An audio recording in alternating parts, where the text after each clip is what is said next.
On va parler du mentalisme et des mentalistes, car ce ne sont pas seulement des gens mis en scène dans des séries télé, c'est aussi une véritable profession et une vraie question. Comment comprendre, comment prévoir le comportement humain? Une question qui concerne aussi les psychiatres, les psychanalystes. Une question qui concerne aussi les éthologues, puisque finalement, lorsqu'on cherche à prévoir le comportement des animaux, là aussi, on se pose un peu les mêmes questions. On en parle ce matin avec vos questions et vos témoignages au 01 45 24 7000 et sur notre compte Twitter, Service Public FI. France Inter, Service Public, Guillaume Erner. Le mentaliste, c'est bien souvent ça.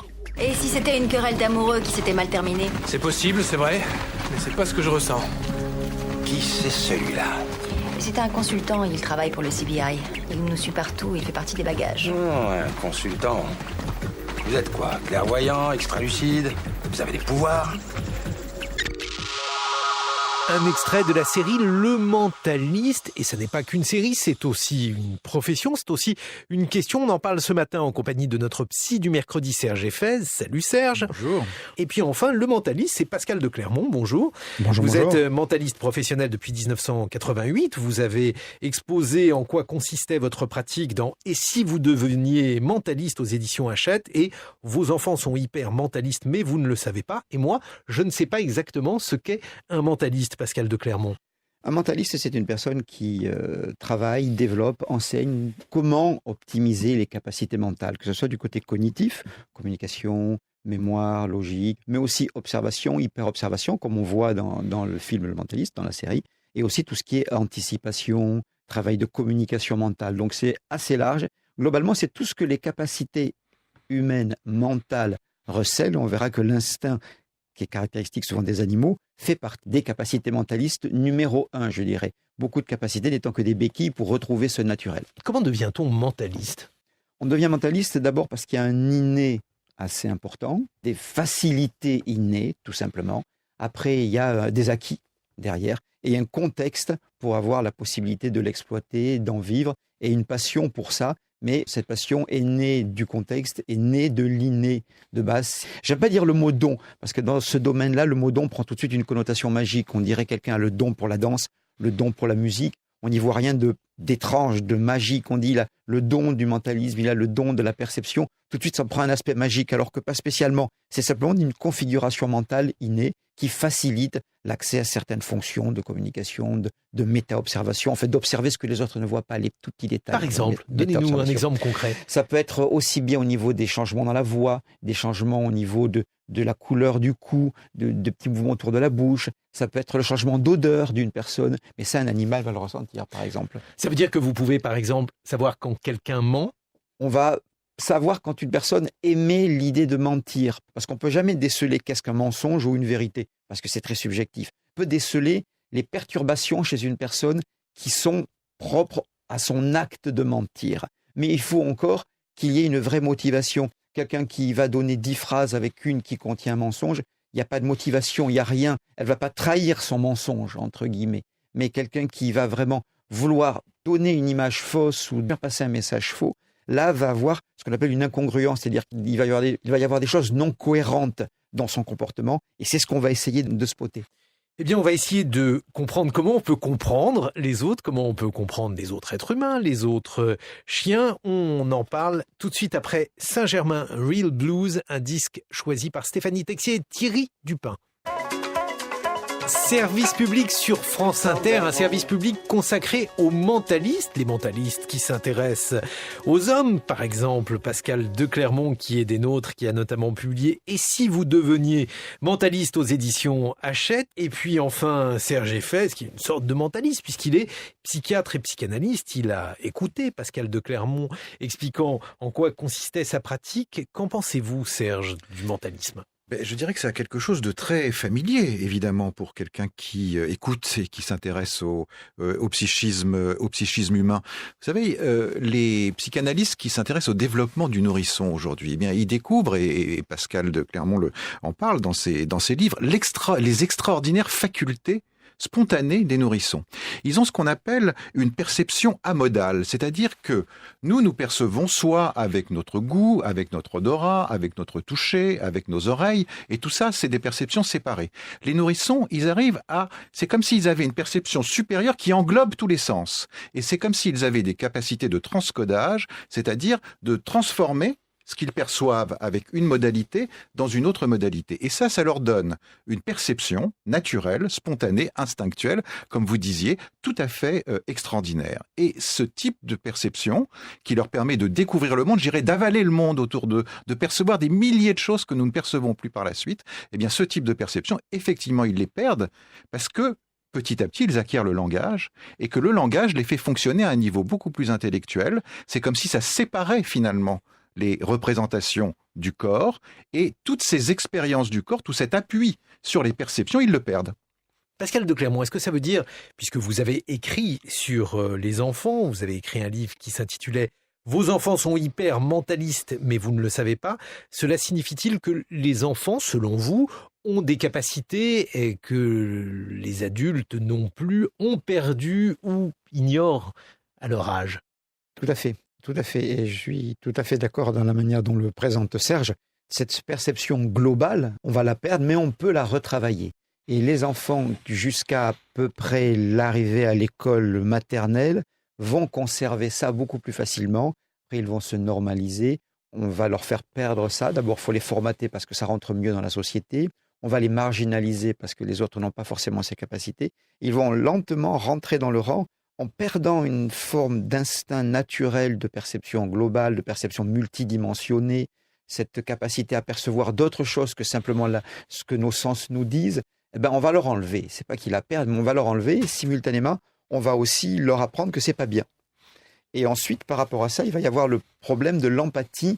L'empathie qui devrait être une force phénoménale et qui en est une. C'est la capacité de ressentir l'expérience psychologique de l'autre. On va leur dire, non, c'est pas bien et ça vous fait souffrir. Donc, on l'enlève aussi.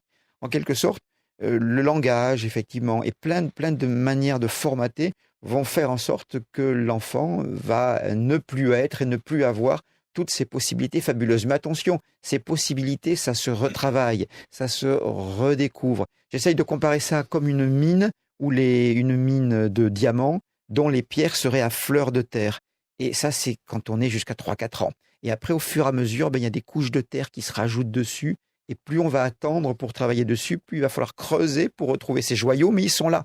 Et ces ressources, elles sont présentes dans un nombre phénoménal de personnes. Et c'est presque, pour moi, une tristesse quand je vois en formation des gens qui viennent retrouver ces capacités qu'ils savent qu'ils ont perdues ou qu'ils retrouvent chez leurs enfants. Ils veulent réapprendre à les utiliser. Tout à fait. Et d'ailleurs, il y a par exemple des techniques qui sont de plus en plus répandues aujourd'hui, et je dirais de plus en plus sollicitées par les patients, c'est l'hypnose, par exemple. L'hypnose, c'est une technique, c'est pas du tout retrouver des souvenirs oubliés, c'est pas du tout être sous la suggestion de quelqu'un qui va vous dire quoi faire, c'est tout à fait l'inverse, c'est retrouver cette spontanéité, c'est-à-dire c'est pouvoir relier à travers l'expérience de l'hypnose ce qui se joue dans le corps et ce qui se joue dans les pensées et dans les représentations, c'est relier à nouveau ce qu'on a délié quand on était enfant, c'est-à-dire la capacité de penser, la capacité de ressentir. Ce qui est très très intéressant de voir, c'est que j'essaye d'expliquer à tous les élèves des formations que la meilleure manière d'apprendre l'humain va être aussi énormément d'observer les animaux. Et c'est là où on apprend à ne plus utiliser le langage. C'est là où le langage verbal, c'est là où on apprend à repérer les mimiques, les micro-mouvements, les changements d'odeur, de position. On veut apprendre à décoder les humains, qu'on apprenne à observer sur les animaux. Et on en parlait tout à l'heure avec Eric, on s'est retrouvé à l'accueil. C'est voir ça sur les animaux familiers, mais domestiques, mais aussi aller observer des animaux entre le domestique et le familier, des animaux de nos jardins, des petits mammifères. Et on va se rendre compte qu'il y a énormément à apprendre. Donc les élèves des formations ont comme mission d'aller observer les animaux autant que d'observer les humains. Ils ont aussi la mission de les sauver.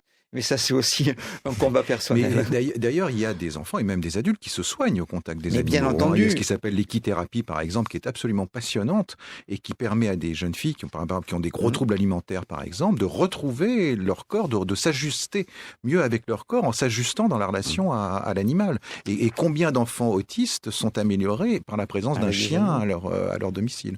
Et les chats. Les chats qui soignent.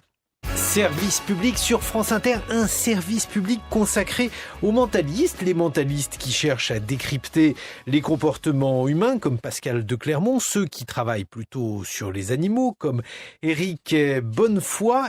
Oui, dans la meute, il y a du rapport de force. Et si on rentre dans un rapport de force avec un chien, à part avec un York d'un kilo, la plupart du temps, on est perdant de fait. Donc, cette notion de meute n'a pas de sens d'un point de vue social avec l'animal, chez le chien. Et pour les êtres humains, lorsqu'on rentre dans un rapport de force avec un être humain, Pascal de Clermont, vous qui êtes mentaliste et qui avez notamment publié « Si vous deveniez mentaliste », lorsque vous voyez l'agressivité, la violence, c'est-à-dire peut-être l'un des comportements les plus étranges, comment vous l'analysez-vous ? Comportement d'agressivité, il est contextuel ou alors il peut être chronique chez une personne. Il y a tellement de possibilités, c'est tellement vaste, je dirais, la question. Est-ce que je peux éviter le rapport avec cette personne ou pas s'il y a agressivité? Mais en tous les cas, pour revenir au rapport de force, en mentalisme et en communication, le rapport de force n'est jamais bon de toutes les façons. On peut soumettre quelqu'un, mais on n'aura pas sa motivation, donc ça sert strictement à rien. Vous nous avez expliqué que vous coachiez des individus. J'accompagne, oui. Les accompagner, c'est mieux d'ailleurs parce que c'est en français. Lorsque vous les accompagnez, qu'est-ce qu'ils vous demandent? Qui sont ces gens qui vous demandent donc de les accompagner? Alors c'est très très vaste. Ça peut être des sportifs, des Olympiens par exemple, ou des sportifs moins reconnus. C'est des hommes politiques pour être plus performants dans leurs prestations.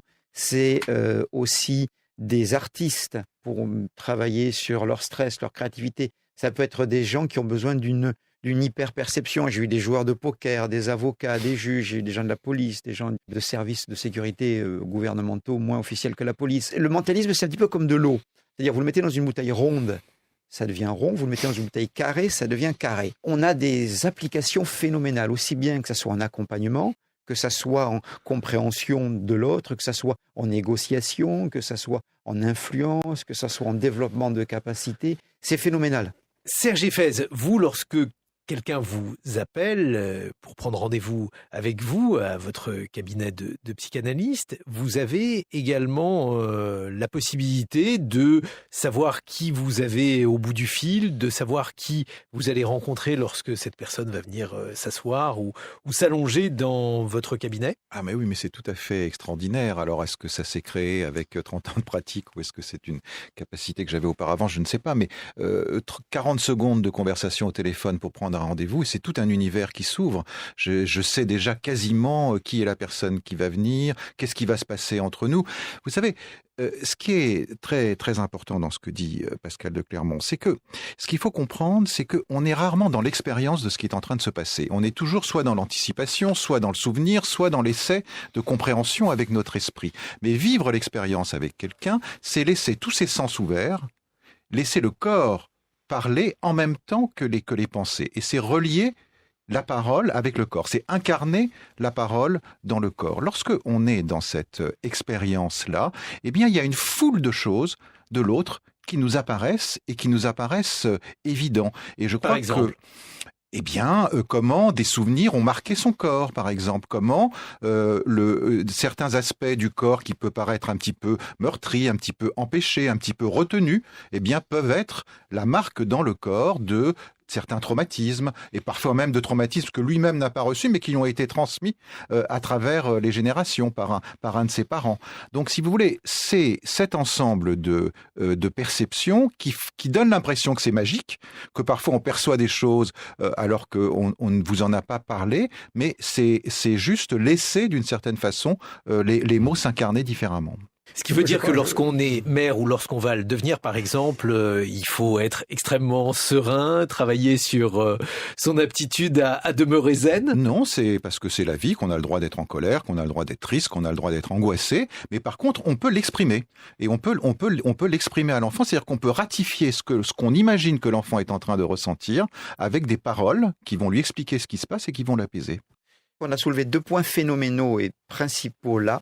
C'est la notion d'être présent dans l'instant, ce qu'on appelle le Chikin Daramitsu Daikomyo en japonais, ici présent, ici et maintenant, dans l'ordre des choses là, vraiment ouvert à tout, et aussi la capacité d'empathie, la capacité de ressentir l'expérience physiologique et psychologique de l'autre à distance. Et là, lorsqu'on parle de l'enfant, cette capacité qu'il a de ressentir cette empathie, elle est extraordinaire. Et quand ensuite adulte, Il y a beaucoup de gens qui vont dire, moi, dès que je suis en soirée, qu'il y a déjà quelqu'un de triste, je me sens triste, qu'il y a quelqu'un d'heureux, je me sens heureux, j'ai des émotions qui me submergent, je ne sais pas les miennes. C'est une empathie qui est subie, parce que l'empathie, on en parlait avec Eric ce matin, est une faculté qui permettait aux animaux en troupeau de ressentir la douleur des autres et donc de fuir quand ils ressentaient la douleur de ceux qui étaient attaqués. Nous, on l'a gardée, mais ça, c'est naturel, l'empathie. Par contre, la maîtriser, pas la subir, ça va demander un travail, mais c'est une force extraordinaire puisque la communication mentale, la télépathie, c'est d'abord de la téléempathie. Une dernière auditrice, Régine, qui nous appelle de Quimper. Bonjour Régine. Oui, bonjour. Moi, je suis une ancienne professeure et j'estime qu'il n'y a pas d'acte pédagogique vrai s'il n'y a pas un éveil sensoriel comme ça à la différenciation de chaque élève, de chaque étudiant.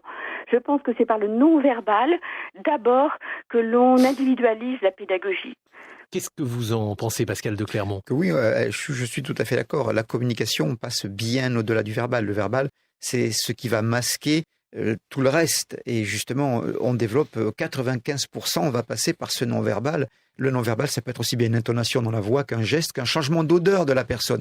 Très important pour les animaux, l'adrénaline, par exemple. Merci Régine pour ce commentaire. Et Yann, un auditeur sur Twitter, nous dit, Pascal de Clermont, que le mentalisme, ça n'est finalement que de la prestidigitation, que vous n'êtes qu'un magicien. Qu'est-ce que vous avez à répondre à ça ? C'est bien d'ailleurs d'être un magicien. Déjà. Alors, un magicien de l'âme, de l'esprit peut-être, mais c'est vrai qu'il y a une énorme confusion qui naît à la fois du marketing et de l'ignorance. Le mentalisme et le développement des capacités mentales humaines, c'est quelque chose qui date à peu près de 1740. Et effectivement, vers 1900, 1925, le terme a été squatté par les illusionnistes de scène qui se trouvaient un petit peu démunis face aux prestations des mentalistes et ont voulu, à des fins marketing à l'époque, attirer du monde sur la scène en se prétendant mentalistes. On appelait ça des expériences de pseudo-télépathie, de pseudo-mentalisme. Quand on prend des petits bouquins d'époque, il y a Est-ce que vous pouvez faire, par exemple, truquée. de la télépathie, si je choisis une carte, est-ce que vous pouvez Non, ça, c'est découvrir des tours de magie. Les tours de magie, c'est pas ma spécialité. Mon travail à moi, c'est de travailler sur les perceptions mentales de la personne. Donc voilà, je reviens sur ça. Cette espèce d'ambiguïté a été entretenue uniquement à des fins marketing, mais effectivement, le terme peut des fois être dévoyé pour ça. Les mentalistes sont également très souvent mis en scène dans, par exemple, des séries policières, des livres policiers, où ils cherchent à percer le secret d'un certain nombre d'enquêtes. Comment s'y prend-on ? Est-ce que véritablement il peut y avoir des bases à ce type de pratique ? Oui, il y a très clairement des fondements dans la série qui a été faite d'ailleurs en consultation avec le plus gros cercle international de mentalistes qui relie à peu près 300 mentalistes professionnels dans le monde. On est reliés tous entre nous avec un network internet et 2 des consultants étaient justement des membres de chez nous et sur les 2 premières saisons, on voit très clairement l'empreinte de ça. Oui, les États ils font appel aux États-Unis beaucoup plus qu'en France officiellement. Il faut savoir qu'il y a des demandes officieuses en France et la plus grosse difficulté, c'est de trouver le budget pour. Comment on classe ces gens ? On les appelle des consultants. Voilà. On ne sait pas. Merci en tout cas à tous les 3 d'avoir été avec nous ce matin. Pour ceux qui veulent en savoir plus, je renvoie à vos ouvrages et Pascal de Clermont, 2 livres. Et si vous deveniez mentaliste et vos enfants sont hyper mentalistes, mais vous ne le savez pas, on va marquer une pause musicale avec Winston McAnuff et Fixie Garden of Love et tout de suite après, le mot du psy.